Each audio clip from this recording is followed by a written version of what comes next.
Victim Act, a 158-page bill meant to overhaul the criminal code. But yet, is this another censorship bill? The third one in 10 months, with another one coming before Christmas. Let's find out. My name is Nico Rob, and I'm too conservative for the conservatives. My co-host, Rob Ambrose, not woke enough for the liberals. We are the political orphans. Man, another bill, Bill C-16, 158-page, was tabled today by Sean Fraser. They're debating Bill C-9 as we speak, and we're going to have an update on this.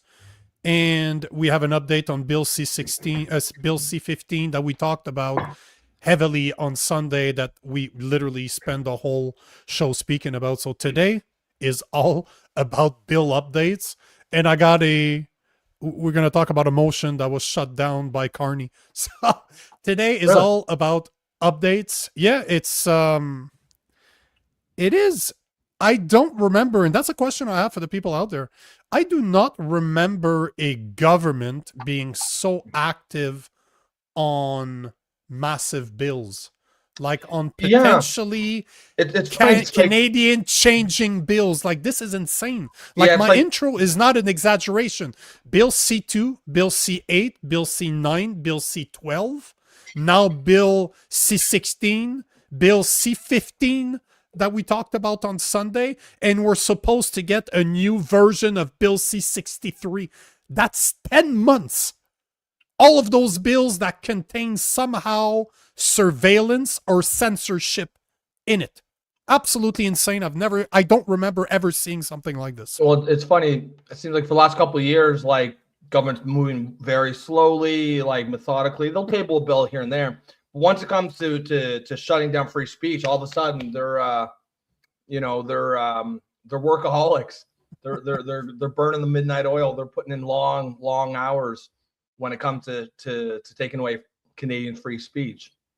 It's funny. So, well, it's not funny. It's funny as not funny. Funny like, what the fuck? We're fucked. I think it was Nadine Wellwood when she was on the show saying that Carney's extremely good at passing bills. He understands how to get it done, and he is just like, he seems to be a paperwork junkie. Like, he just knows, as a banker, he just knows how to get that stuff through. And it's, well, really, that's like modern banking is that, right? It's pushing paper. Yeah, it's 100%. Plus, on top of that, don't forget that he has a gun ban in effect, where he's been collecting guns in Nova Scotia, and they decided to push that countrywide, although it was extremely unsuccessful. They literally, I think last time I checked, they got 22 guns in as a buyback. So that's crazy. And that is all. And now they're going to put it national now. You know, when I was still working for the man, when I was in sales before Christmas, it was super busy for us because everybody's trying to push their contract before they go on vacation, right? All your clients wait till the last minute to all ask you questions, to get work. They need something from you, and it needs to be done now because they're going on vacation. This is exactly how it feels. So let's watch a video, because there's really not much out with the new Bill C-16 Protecting Victim Act. It was dropped a few hours ago, like 4 or 5 hours ago, and at 158 page, this is a massive bill. Like, it will take me, I will sit down and I will read it, but this will take me half a day, maybe a full day to go through it. So I will try to do that tomorrow or Thursday. But all to say that I got a video that Sean Fraser seems to be talking about. I was able to find, Grok was able to give me an idea of what they spoke about, as in what we can expect in the bill. But I wasn't, a couple hours ago when I was finishing up the show, I was not able to put my hands on the actual bill itself. Although it was tabled today, it normally takes a day or two before it's available to the public. We don't have a copy of it. So all I can talk about right now are what I could find through videos, through what is being said about the bill by media. So I don't know yet. It's not anything specific, but you'll see that they're always using the same type of wording. And the video I'm going to show you of Justice Minister Sean Fraser is no exception. You'll see how it starts, and it's always about violence. It's always about protection. It's always about making the bad men pay, yet they're soft on criminal. So here's Sean Fraser giving us an idea of what Bill C-16, the Violence Protection Act, is all about. A woman being killed in this country every other day. This is a statistic that should shock the conscience of every Canadian, not just because of the number of people who are impacted, but because we understand through our own experiences that these are real people in real communities. For some of us, that's the classmates women are real, with, just so you know. We used to visit, who grew up down the street. For others, it is our coworkers who we no longer see at the office. And for others, it is the immediate family members whose life has been ended too soon.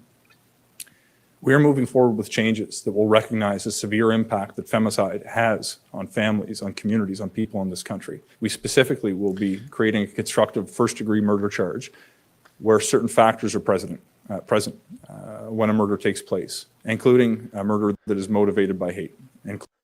So I'm just going to pause it because the video is not that long. It's only 1 minute 42 seconds. We're halfway through, but he mentioned the word femicide. Yeah. So the bill is gender-based. That is one of the reports that I'm seeing, that I'm reading, is that the bill is based on gender, and it's based on hate. Can't we all just agree murder is bad? And it doesn't really matter what your motivation was. I don't know why, like, I don't know why, you know, if your motivation was this, you're going to get more of a punishment, which means if you murdered someone with a different motivation, you'll get less punishment. Why don't we just throw the book at everyone who fucking murders people? It's really not hard. Like this guy, and it's even more than that. It's more than that, because now he's using the word femicide. I had to Google that to make sure I understood what he was saying here. But now we have a bill that is coded in feminism. Yeah. So if a guy commits a crime against a woman, let's say a guy beats his wife, sake of argument. Did he beat his wife because he hates women? Or did no, but you know what I'm saying? That's what he just said. Sean Fraser just said that he wants to rewrite the criminal code.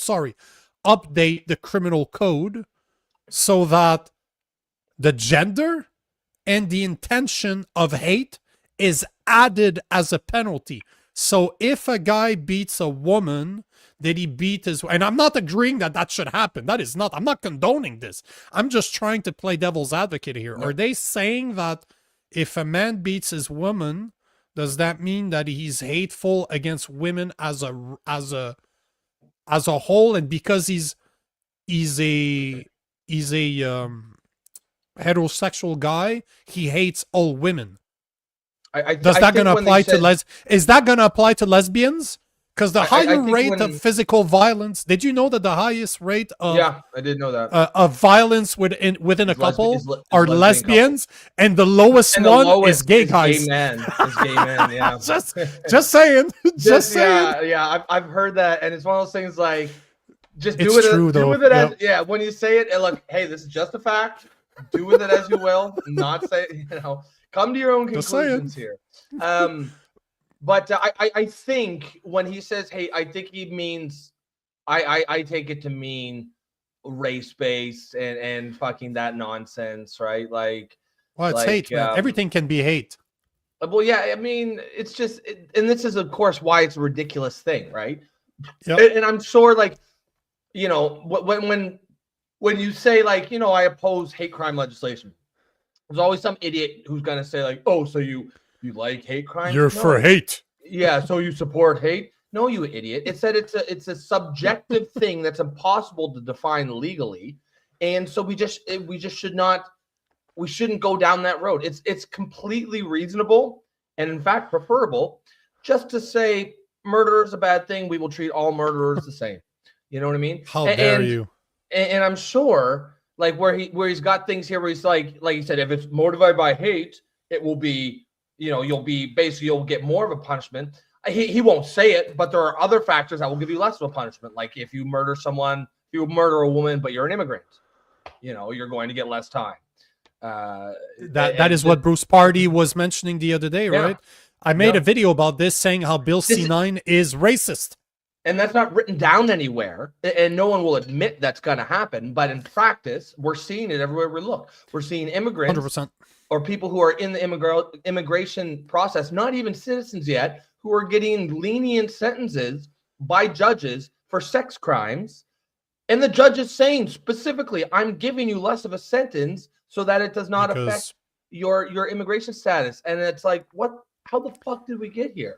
Those are the people whose immigration status you want to affect. You want to affect 100%. those people's immigration status. Yes. So let's finish the video and then let's rip into it even further. Including murder that takes place during the commission of a sexual offense, and including murder that follows a pattern of coercive and controlling behavior. We will be changing the regime on how evidence is adduced to streamline the process and shorten the time between a charge and the conclusion of a trial. In addition to these procedural changes that will reduce the number of cases that face lengthy delays, we will be addressing in the short term the phenomenon where cases are dismissed for delay, again, not because charges have been defeated, but because the process has taken too long. We are going to ensure that the threatening distribution of child sexual abuse and exploitation material is included to address challenges we see with sextortion in this country. We'll be establishing new offenses to better protect our kids, including inviting exposure of a child to an adult, and strengthening the ability of the Canadian justice system to respond to the abuse of children that may take place in another part of the world. Gender-based violence and the exploitation of Canadian children is an issue that should concern all of us. And I hope that you will take from today that the federal government is committed to being a good partner in this cause. And we look forward to receiving the support of all parties in the House of Commons to adopt this bill expeditiously. Again, expeditiously, so they are. So once again, they're looking to fast track. Yeah, they're looking everything. to streamline. This is always, no, it's not streamline. It's fast tracking it. They're literally trying, because normally when you hear streamline, at least in business streamline, you're making something that's existing. You're making it better by removing some of the steps that are not needed or not warranted that you could do better. This is not streamlining. This is fast tracking something. You're trying to skip ahead if you can. And I'm tired of them talking like this because, like I said, C2, C8, C9, C12, C15, C16, and we were told to expect a new C63 by the end of the year. That's seven massive bills in the past 10 months that change Canada's landscape from surveillance to censorship. They're going after hate speech. They're going after speech altogether. So all those bills either are surveillance bills, they're speech bills, and that's the seventh one. We can expect a seventh one in 10 months. It's absolutely insane. And this is against the backdrop of the fucking economy going through the fucking cratering through the floor. Like, do you not have more important? Like, nobody gives a shit about this. No one's clamoring for this. People are worried about their jobs. People are worried about, job security. They're worried about affordable groceries. They're worried about feeding their families. Nobody gives a shit. No normal people give a shit about this stuff.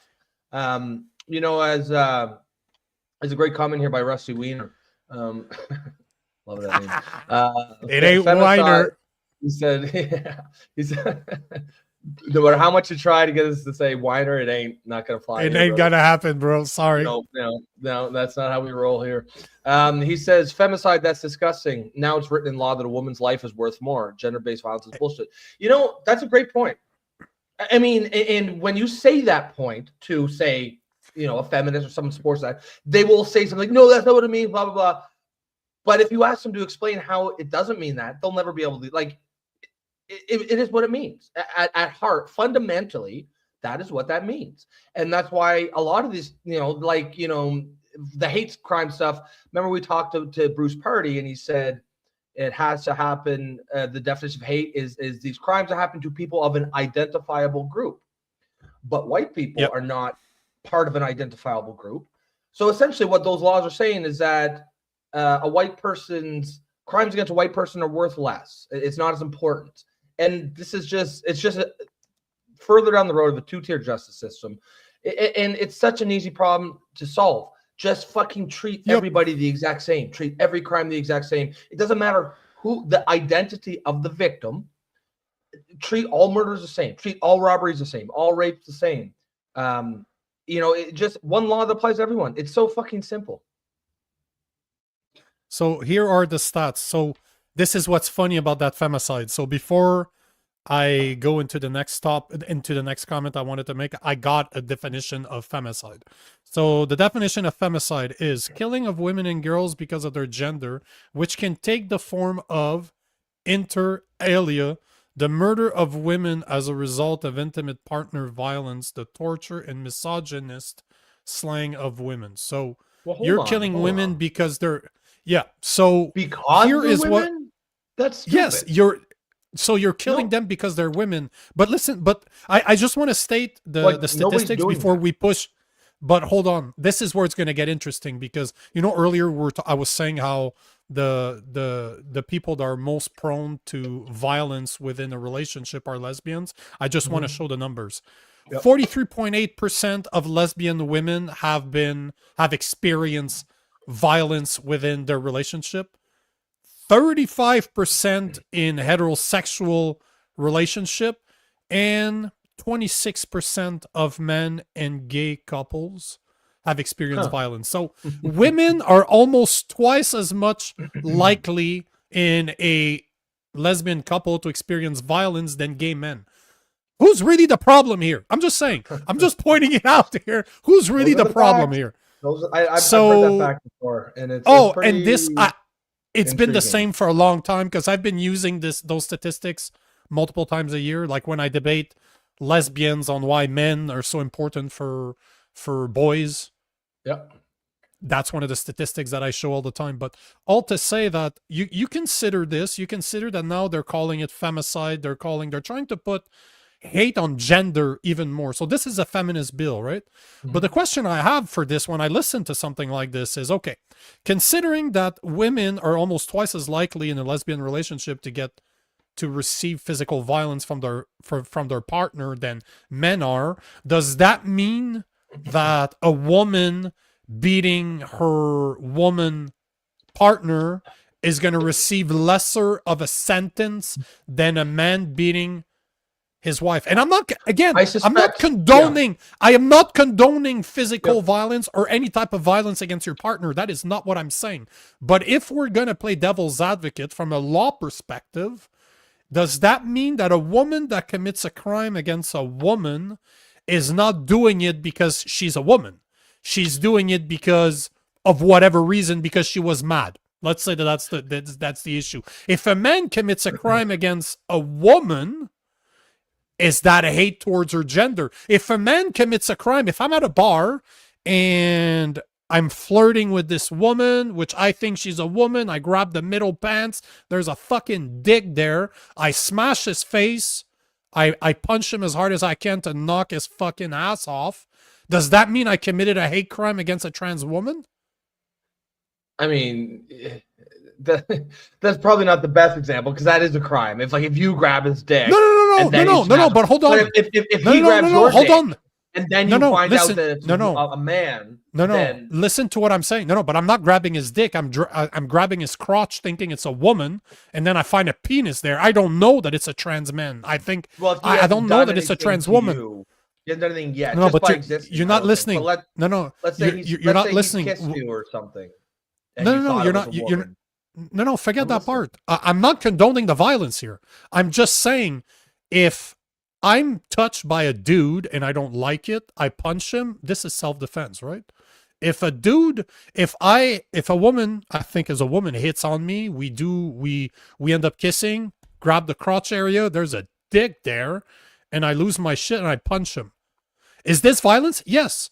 Am I going to be in trouble? Yes. But did I punch a woman or did I punch a man? This is what I'm trying to get to. I think they'll consider it a woman. I think they'll consider it a woman. So basically, I will be committing violence against a woman. Thus, Bill C-16 is going to consider the fact that I did it out of hate for women, and I'm going to face a longer sentence. That's crazy. Because a dude in a... But see, this is the point I'm trying to make. I am not condoning violence here. All I'm saying is violence, and women are more prone to violence in couples than men are. Why are they protected through femicide? This is the part I don't understand. That whole point is full of shit. So much bullshit. I have a real problem with the assumption that every crime committed against women is committed against her because she's a woman. Because, like, let's say a guy comes home and gets in a fight with his wife and he's drunk and he murders her. That guy should, I mean, if we're up to me, he face the death penalty. If nothing else, he should never get out of prison. He should be in jail for the rest of his life. But I don't think that he murdered her necessarily because she's a woman. And what a ridiculous assumption to make. Like, especially if they're a married couple, it's assumed that they're going to have all kinds of context. They're going to have history. They're going to have drama. Those are the reasons he murdered. Maybe she cheated on him or something. Doesn't, of course, condone murder, of course. But if a guy walks home after a day of work and his wife's fucking his best friend and he murders her, are they going to say he murdered her out of hate? And I'm not supporting the murderer. That guy should go to jail for the rest of his life. But this is a crazy notion. It highlights why this concept of hate really has no business anywhere near court of law. No. It's as Bruce Party said, the law has always been about legislation behavior, what you actually did. And now it's starting to legislate, or now it's starting to crack down on the thoughts behind the behavior, the intention behind the behavior, The emotions. the emotions behind the behavior. And that's crazy. Yep. That is not a road we want to go down.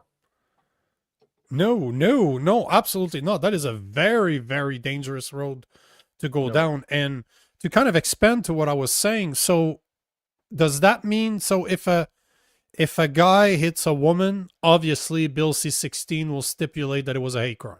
Yep. It was a hate crime against women. If a man gets in an altercation with a dude in a dress thinking that was a woman and he got deceived and somebody in the comment calls it a reflex, it's still violence. But the point is that, does that become violence against I think it will be, yes. women? And that's a hate crime.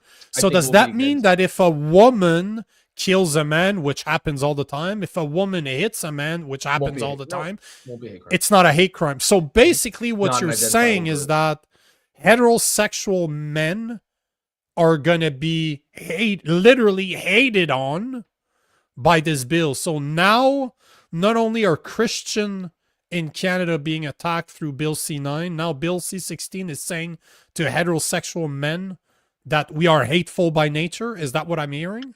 Because that's what it sounds to me. If you're protecting everybody except heterosexual men, are you saying that we're less? That we are not valued as much? Well, that is what it's saying. Yeah, I mean, there's no way around it. Now, it won't say that, of course. The wording won't be there, but that is what the wording of the law is saying.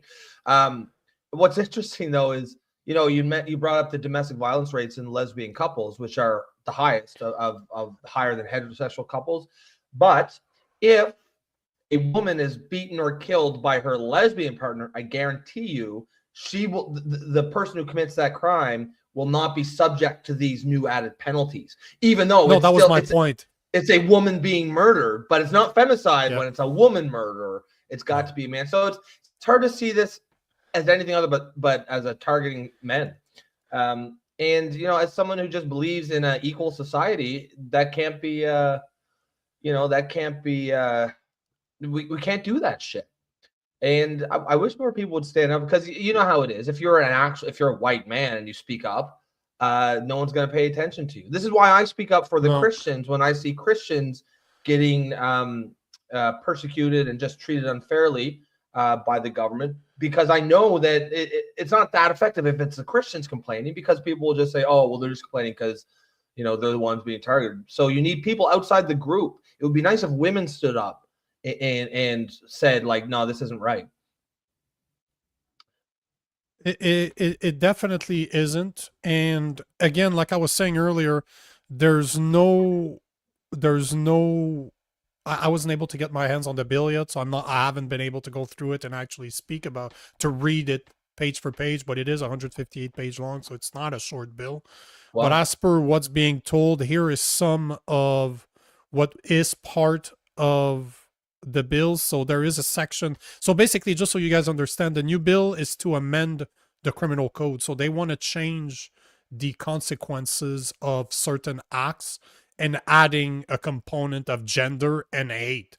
Now Bill C9. See, when for months now I've been saying that all those bills you're seeing, C2, C8, C9, C12, the new C63, now C16, are all part of a big fuck you bill. They're all interconnected. They all work together, but they could not pass it as just one because we would have seen the actual landscape, how it would have changed everything in one bill. And even Bruce Party, when he was on the show last week, I asked him, do you think this is all part of a big fuck you bill? And he's like, yep, that's exactly what it is. So this is just another part. So they all work together. Bill C8, Bill C9 defines speech, defines hate. Now Bill C16 is going to use that definition, and so will the new Bill C63. So right now, one of the things that it changes, it adds a section called femicide into the criminal code. And what it does, any murder of a woman that is hate motivated or linked to an intimate partner violence automatically becomes first degree murder. That the penalty is life, no parole for 25 years. So that is for femicide. So basically, any murder of a woman that is hate motivated or linked to intimate partner violence, automatic first degree murder. So any murder of a woman that is hate motivated. Okay. So remember the definition of hate: more than disdain. So if I kill her with my hands and I don't stab her 50 times, does that mean I wasn't hateful? It's absolutely insane. So any murder of a woman that is hate motivated or linked to an intimate partner violence automatically gets first degree murder, life, no parole for 25 years. That's one. There is another section that's being modified, coercive control. What it does, new standalone offense, isolating, monitoring, degrading, or financially controlling a partner. Up to 5 years, indictable. Indictable? What the hell does that mean? Indictable? Is it me that can't fucking pronounce my words? Hold on here. Capable of being indicted. Oh, indictable. Okay, capable of being indicted. Evidence suggesting that the official was indictable for the crime, making one liable to indictment. So that's the second part. So we're seeing a new part for femicide, a new part for coercive control. Then this is a part that is interesting here. One of the things that the bill adds is non-consensual deepfakes. What it does, creating or distributing AI-generated sexual images without consent, up to 5 years. Distributing. So reposting a picture on social media that is sexual in nature, which everything is sexual. Go on Instagram. I don't follow women on Instagram. 0. And I'm targeted with sexual content every single day because I'm a dude. So they automatically assume I want to see a pair of tits in my Instagram feed. So what does that mean? So creating or distributing AI-generated sexual images without consent. Have you seen how good those AI images are? How the fuck am I supposed to know that it's not real? Like, I'm not saying that I would share that. But there's a lot of guys out there that share images. Well, what does that mean? If I share, so as someone that create a lot of content based on what's going on, if I use a video of something that's going viral right now and I'm commenting on it, I do that all the time. If one of the parts of that video is condemned as a sexual image because the girl is lightly dressed, does that mean that me using an AI generated image or redistributing that image by creating content around it makes me a criminal that could face up to 5 years in prison? Like, are you fucking kidding me? I mean, it's like the devil's in the details. If what they're talking about is people who are, creating pornographic material from, say, someone they know, their ex-girlfriend or a girl that they work with, and then distributing that, I've no problem with those people going to jail. The problem becomes is, are these laws going to be applied? you know, as you say, if someone just gets sent a pornographic video, there's nothing to suggest that it was non-consensual. He doesn't know that it's even AI. He assumes it's just a regular consensual porn, and then he shares it. I mean, I wouldn't do that, but like, you know, I don't think that person should go to jail for 5 years. You know, there's you know, there's a lot of things in here that are eyebrow raising. You know, and some of it, like you know, in some ways, I'm not opposed to people going to jail longer for murder. In general, I mean, I think in general, I think we're too lenient on murders here in Canada. But when you're starting to, you know, pick and choose who goes to jail longer based on the identity of the victim, now you're getting into a really weird, slippery slope that I don't think you want to go down. No, and you know, my problem with this is not the creating. If you're creating non-consensual sexual then of course, yes, deepfakes, then I don't see a problem with that. If you're doing that and you're distributing it, that's fine. That to me, go to prison. That I don't have. Yeah, I don't saying see that's a problem fine. with that. It's fine that those people go to prison. Yeah. It's fine that you want the criminal code to reflect that, because at the end of the day, deepfakes are still a pretty new phenomenon that it always takes time for the laws to deal with it. Now, I need to read the bill itself, sit down and see how it's written, because right now I'm just reading an actual resume, because I was not able until about an hour and a half ago to find the bill itself. So there was no way for me either way. I wouldn't have been able to read it because it's so new. But I don't like the distributing part, because if you create it, you post it on your social media, I repost it, or as I said, I use it to create content around it. Does that mean I'm guilty for distribution? Yeah. The devil is in the detail, as you said, and I'm going to have to read the bill to know. The next portion that they're adding is revenge porn, and that was mentioned in the comment. Somebody said that, oh, no, this is about revenge porn. Actually, it's Sophia. Sophia Grad 3407 is saying it's against revenge porn. Actually, it's a different section by at least what I have in front of me right now. The revenge porn double max penalty for distributing intimate images without consent. It goes from 5 years to 10 years. Now we get to child sexual offenses. Restores 12 mandatory minimum sentences the Supreme Court struck down.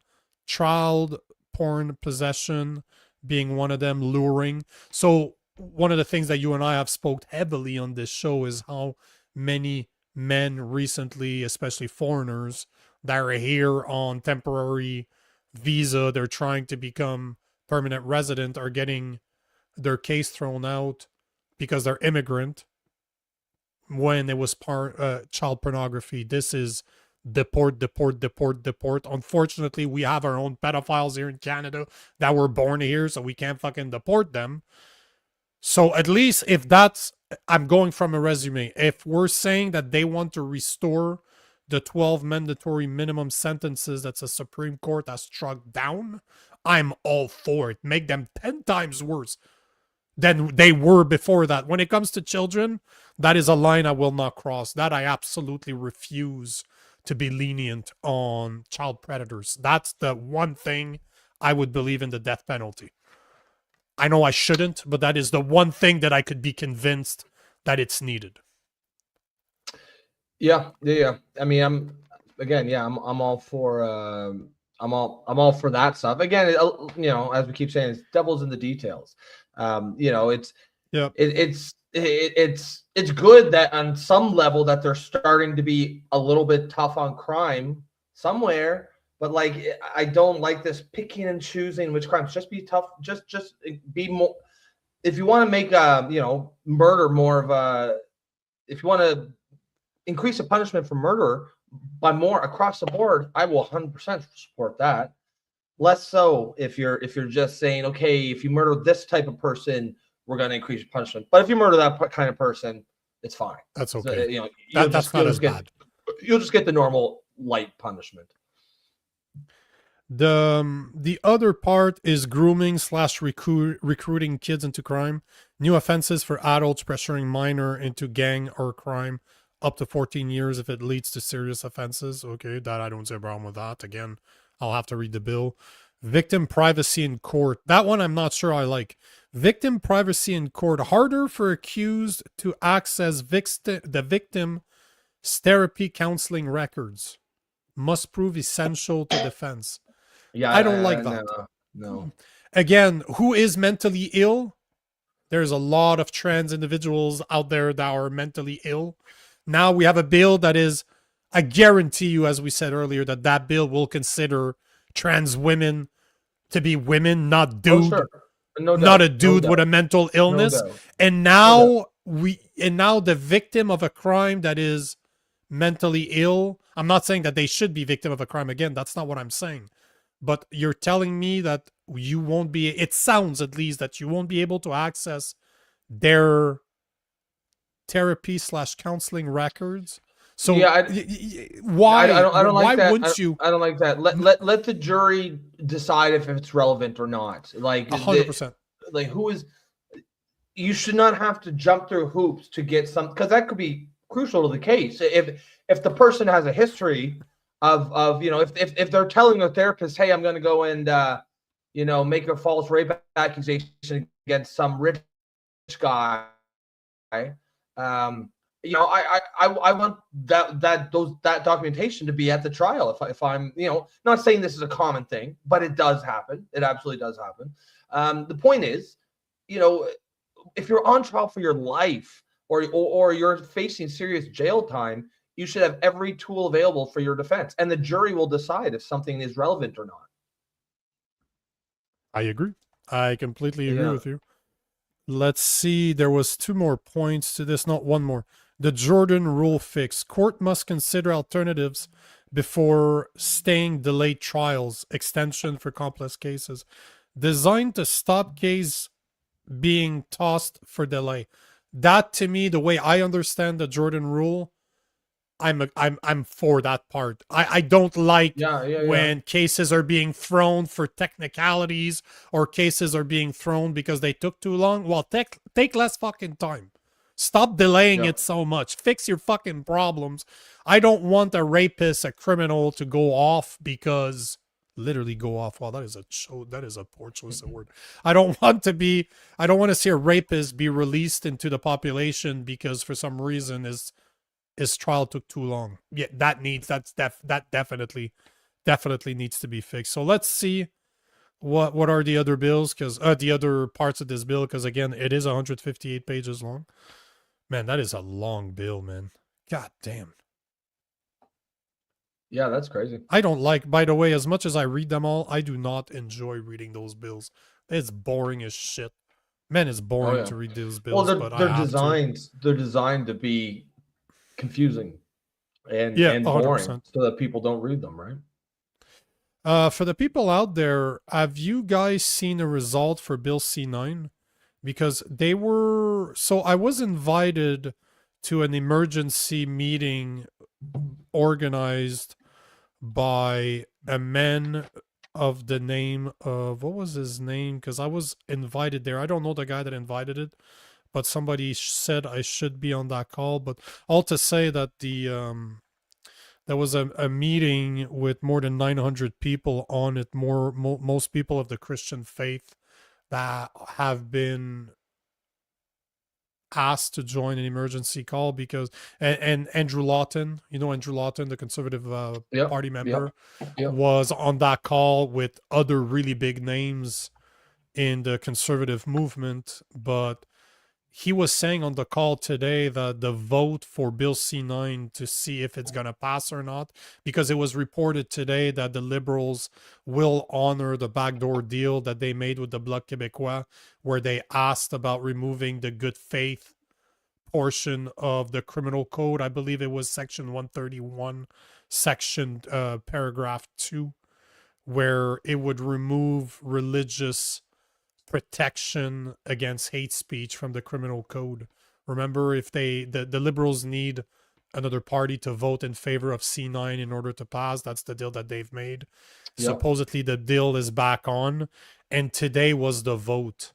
They were voting, they're in committee right now, and they're voting to see if the bill passes as it is right now, or does it need to be retabled, need to be sent back to the House of Commons. So this is a very important vote, and that was the call. They were asking the people on the call to contact their MPs. They knew they were providing the name and the telephone numbers of the people on the committee that would be responsible for voting for this, and they're like, flood them. Just start calling and just flood them. Be polite, but let them know that they're against Bill C9, that this bill cannot pass. But it seems they're still voting. Like they've been, as we speak. I cannot find an update right now. That's why I was asking. Are people of the audience, have you seen a result? Because I've been looking for it for a couple hours now. It was supposed to be done by 5 or 6 p.m. We're 8:46 and I still don't see the results available for Bill C9. So I don't know what the hell is going on here, but have you guys in the audience seen the result? Because I cannot find them. And they were supposed to be done by, I thought it was like 5 p.m. Yeah. And it's not. No, it says consideration in committee in progress.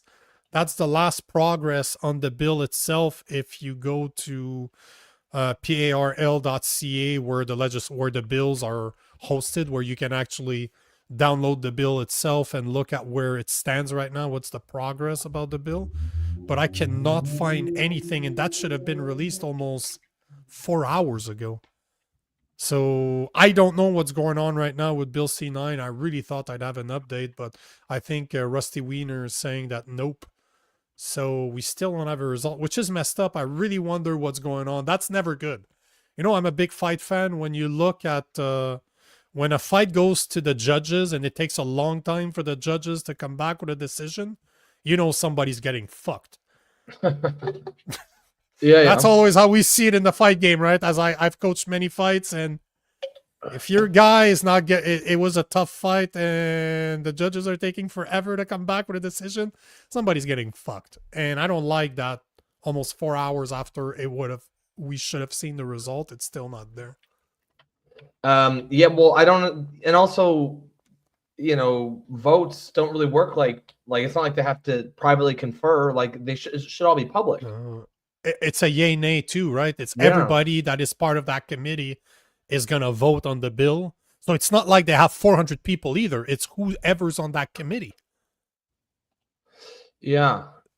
So it's very strange that it hasn't been denounced yet. I don't like it. Gonna have to look it up tomorrow morning to see, because I don't think, if it's not there yet, I don't see them posting it today, which is, I don't know what the hell's happening here. There was another bill that was worth talking about. Have you seen something? Because even in the comments, I don't think anybody's seen it. My bad, figured it out. So I don't think it's been. No, I don't think updated. No, hasn't been updated yet. Yeah, and you know what? I agree with Rusty Wiener on that one. These kind of meetings need to be live streamed. They normally are, but I could not find a stream for the vote. So CPAC, Bill C9, because normally on CPAC you can find all of them, but I wasn't able to find one earlier.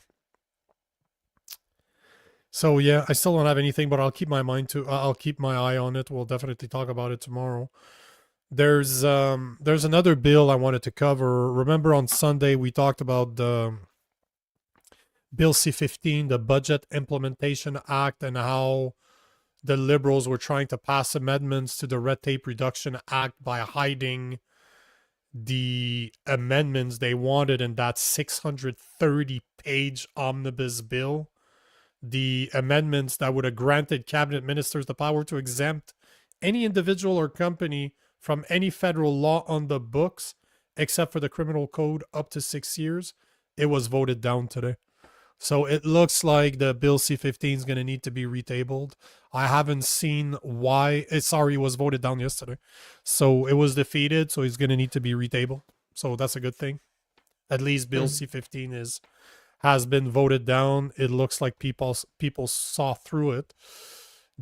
Before I get to the last topic, I need to speak about our sponsor. So tonight's episode of the Political Orphans is brought to you by Gabble, the world's first live video debate app on the market. You can choose to sit back and watch, or if you have the balls like me, you can join the debate. Because like us, Gabble believes in civil discourse. And if you feel like trying it, because it's a game, there's 10 subjects a day, and you get to battle other people. People vote for you if they think you won. If not, you might get the vote from the AI that will decide who the winner is. But all to say that if you want to try debating others, that's what the app is all about. Super civil. I've had a lot of fun up to now on that app. But look at the description below. You can find our affiliate link.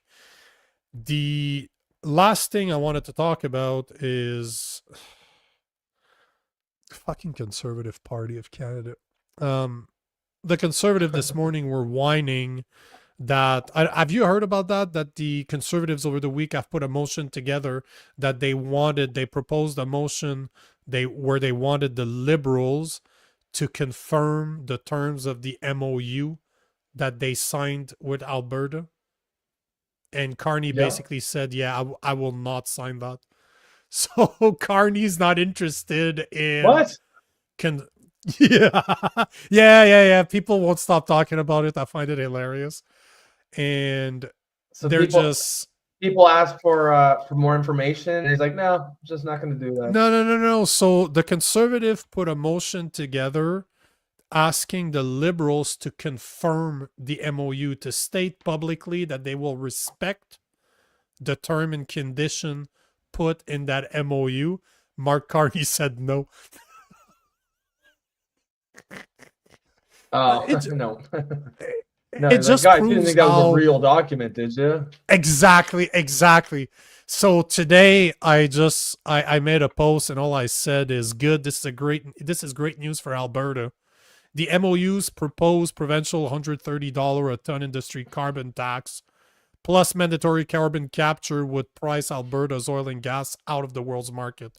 So this is a good news for Alberta. I'm happy that he won't confirm it, because he's basically doing what at least I've been saying since they tabled it, that it was all bullshit. But it's a good deal for Alberta, because there's no way Alberta's oil is going to prosper with that green bullshit agenda that's being pushed through that MOU. So, the more I see those things, the more I see Carney literally laughing in the face of people by saying no to his own document that he just signed last week or about 10 days ago. Just confirms to me that Alberta needs to separate. Yeah. If they want to prosper, they need to get the fuck out of Canada. Like, they're never going to prosper in Canada. There's no way.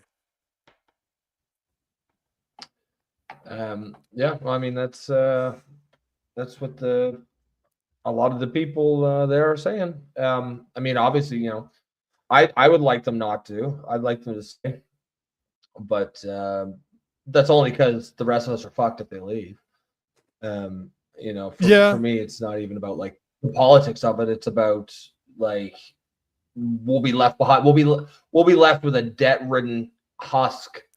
And because that's the only asset, that's the only real wealth that Canada has. The only asset generating any returns right now is Alberta, Alberta oil. We're fucked if they leave. Well, and I haven't been paying that much attention to it because I don't really care about Quebec, even though I live here right now. Yeah, they're making noise too. I've been hearing a little bit about it. There's gonna be an election in 2026, and the party that's leading by a massive margin is a separatist party, and Really? it is not. They're like, oh, Alberta wants to leave. Okay, well, we're gonna get involved in that. We want some of that. Can you imagine though how fucked? I don't think Quebec can separate. Like, I think this would be a death warrant to their to the province. Well, I think Canada could survive without Quebec, but we're fucked without Alberta. the problem with if Quebec leaves is that we have the most hydroelectricity in the world. We're the biggest Yeah, that's producer of hydroelectricity, and we supply the east coast of the US. We supply a massive portion of Ontario. So you got, on one side, you have hydroelectricity that is provided to millions of people. If Quebec leaves, they're just cha-ching, cha-ching, cha-ching, cha-ching. They leave with that. Plus, we have a lot of minerals in Quebec too, right? Some of the biggest mines are in Quebec as well. So there's a lot of money. It's just so mismanaged that it's just, it is not well managed whatsoever. But on a Canadian level, if you remove the natural resources from Quebec and then the massive natural resources of Alberta, yeah, it's bad. It's not. It would make for very interesting politics. That's for damn sure. Yeah, I think. Yeah, I mean, it's certainly certainly interesting what's going on with Canada right now. Canadian politics are all of a sudden interesting, right? We've had the most boring politics for a very long time, and now people down in America are looking up at us, watching our reality show up here. Yep. We still have a few minutes to go. You want to take some of the comments that we're seeing? Because yeah. There was Squay 8398. This is a good one. He says Quebec is mismanaged on purpose so they can benefit from being a have-not province. Yeah, that's a good point. Their GDP is just below the threshold to qualify for as a have-not province, and it has for a really long time. And then once you qualify for that, then it matters. Then the formula goes to how big the province is, how many people live in there. So like a more populous province that's a have-not will get a lot more money than a less populous province. So for example, New Brunswick and Quebec are both have-not provinces, but Quebec gets like $13 billion and New Brunswick might get like 500 million or something. So it's intentional. They know what they're doing there. So, yeah, man, that's just insane. 94% of the electricity produced in Quebec comes from hydroelectricity. 94%. Yeah, it's actually pretty like impressive. the domestic sales of the Quebec market alone for its electricity is between 11 to 12 billion dollars. And they sell between 3 to 5 billion outside of Quebec. That's insane. That's just crazy, yeah, we have the biggest hydroelectricity infrastructure in the world. So I just don't know. I'm just looking right now what actually they do, because I know they have a lot of mines. I know that I'm working with I'm doing some work with a company that supports one out of Quebec, and they're a gold mine. There's a lot of minerals and a lot of mining in Quebec for sure. Northern Quebec especially. I mean, Quebec in a lot of ways is just like Canada in general. A ton of natural resources, like a ton of wealth is locked up in natural resources that they aren't exploiting. So that so it's kind of just more of the same. Richard Pierce, 1780 says, here in BC, we're squandering our hydro, forestry, and mining. Fuck Ebby. Yeah, I mean, BC used to be an economic powerhouse. Clearly, they still could be. BC is also very rich in natural resources, and yet they are not exploiting it. This is and they'll hem and haw and talk about business case and regulation, but fundamentally, the far left hive mind has gotten to a place where, and they'll never admit this, but they believe that it is immoral for a nation to extract its natural resources. Anything that disturbs the earth, whether it's getting oil out of the ground or digging minerals out of the mountainside, is immoral. They won't frame it that way, but that's how they feel. It's not a business case. It's an emotional case to leave resources in the ground. And for a country whose only real wealth is its natural resources, this is a death sentence to have these kind of people in charge. And the only reason they're No, even in charge, 100%. the only reason the NDP is in charge in BC is because of bullshit culture wars. It's because BC is full of far left whack jobs, and so they're electing fellow far left whack jobs. That's all it is. It's nothing to do with the NDP being actually good governing a good governing party or economic policy or anything like that. It's just these guys believe what I believe on abortion, on gay rights, on all the shit that doesn't fucking matter. Not that these issues are completely irrelevant, but they're we should be electing politicians based on their competence in running government, not what they believe on fucking culture war issues.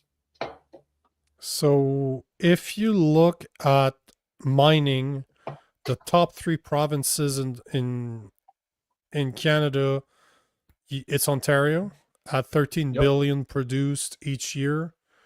British Columbia is second at $12 billion produced in 2023.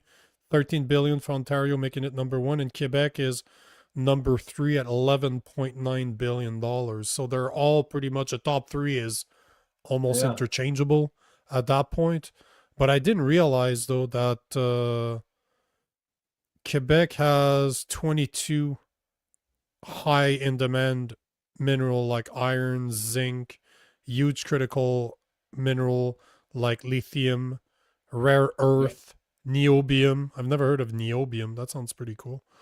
But it's for batteries and stuff. Yeah. Anything with Magnets. at the end normally has to do with batteries. But it seems that Quebec, Ontario, and British Columbia are the 3 main provinces. That's right.